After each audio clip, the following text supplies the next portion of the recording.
Hello my dear 6th standard students, welcome to Bharatidasnar YouTube channel and good to meet you all once again. So today we are going to discuss geography lesson number 2 and landforms part 2. So part 1 we have discussed already in the previous video. Shall we move on to the part 2 children? Good. First of all, today what we are going to discuss endogenic process or internal process. Endogenic process or internal process. First of all, we should know about what is endogenic process. So endogenic is nothing but the process that act interior or internal part of the earth is known as endogenic process. Shall I write here children? Look at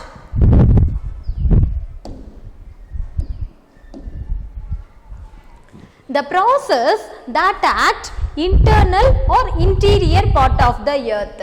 Internal, I-N-T-E-R-N-A-L, internal or interior, I-N-T-E-R-I-O-R, interior part of the earth, E-A-R-T-H, earth. So, what is meant by endogenic process? The effect of endogenic process that act suddenly on the earth surface. How we just come to know that suddenly on the earth surface children? Yes, I have given here the few examples. Look at here.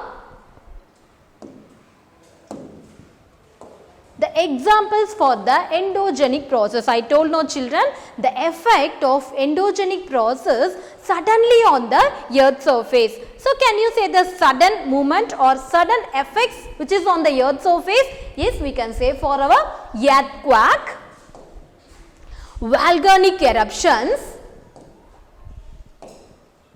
tsunami. So yes children, there is a few examples we have given here for the endogenic process. So what are the few examples for the endogenic process?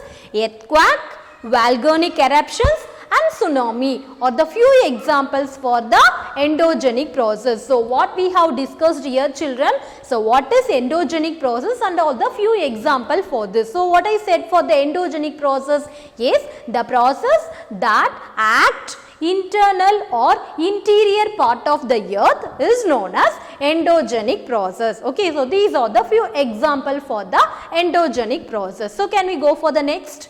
Good. Next, classification. So what is meant by classification children? Vagaigal அப்படினு சொல்லுவோம் இல்லையா? So there is two important classifications of the endogenic or internal process. So what are the two classifications of endogenic process? I'll write here children.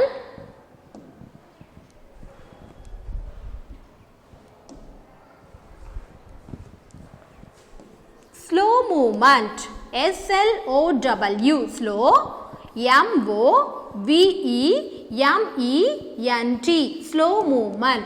So, the classification of endogenic process can be divided into two categories, slow movement and sudden movement.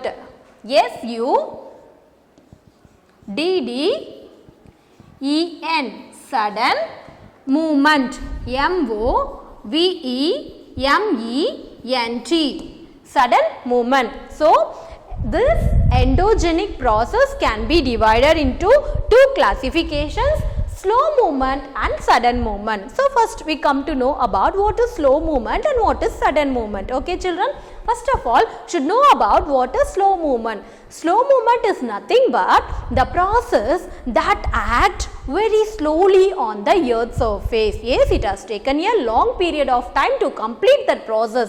That is known for the slow movement.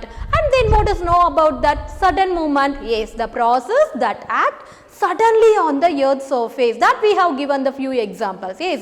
So like that the process that act suddenly on the earth surface is known as sudden movement. So what are the two classifications of endogenic process, Gokul? Yes, one is slow movement and sudden movement. So what is slow movement? Yes, slow movement is nothing but the process that act very slowly on the earth's surface. And what is sudden movement? Yes, the process that act very suddenly on the earth's surface. So these are the two important classifications of the endogenic process.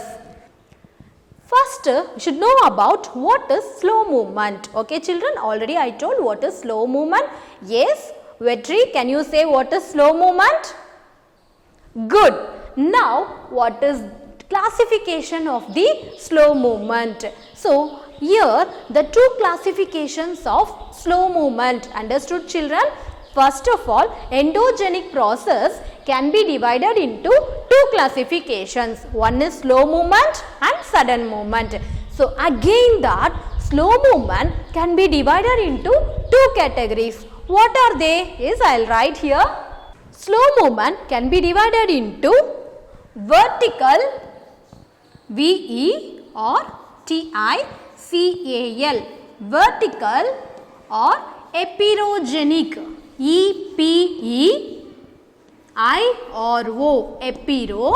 G-E-N-I-C epirogenic process. So, vertical or epirogenic process. And what is next? Yes, horizontal or orogenic process. What is meant by horizontal children? First I will write here O-R-O-G-E-N-I-C orogenic or horizontal H-O-R-I-Z-O-N-T-A-L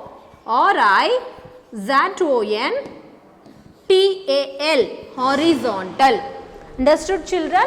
Slow movement can be divided into vertical or epirogenic process or movement and orogenic or horizontal movement. Okay. So, vertical or epirogenic, horizontal or orogenic. So, these are the two important classifications of the slow movement. Shall we go about this? What is vertical movement children? First, what is vertical or epirogenic movement? First, we should know about vertical. What is vertical children? Yes, vertical line. There is a two lines, no children. Vertical line. This straight line is known as the vertical line. And this sleeping line, that sleeping line is known as the horizontal line. So, the process that acts vertically on the earth's surface, so that we can say these movements are known as the vertical movement. Okay. And next, what is mean by epirogenic? What is mean by epiros? So, look at here children, E-P-E-I-R-O-S, epiros. So, actually what is mean by epiros children? Epiros is a Greek word. Epiros is a Greek word, G-R-E-E-K.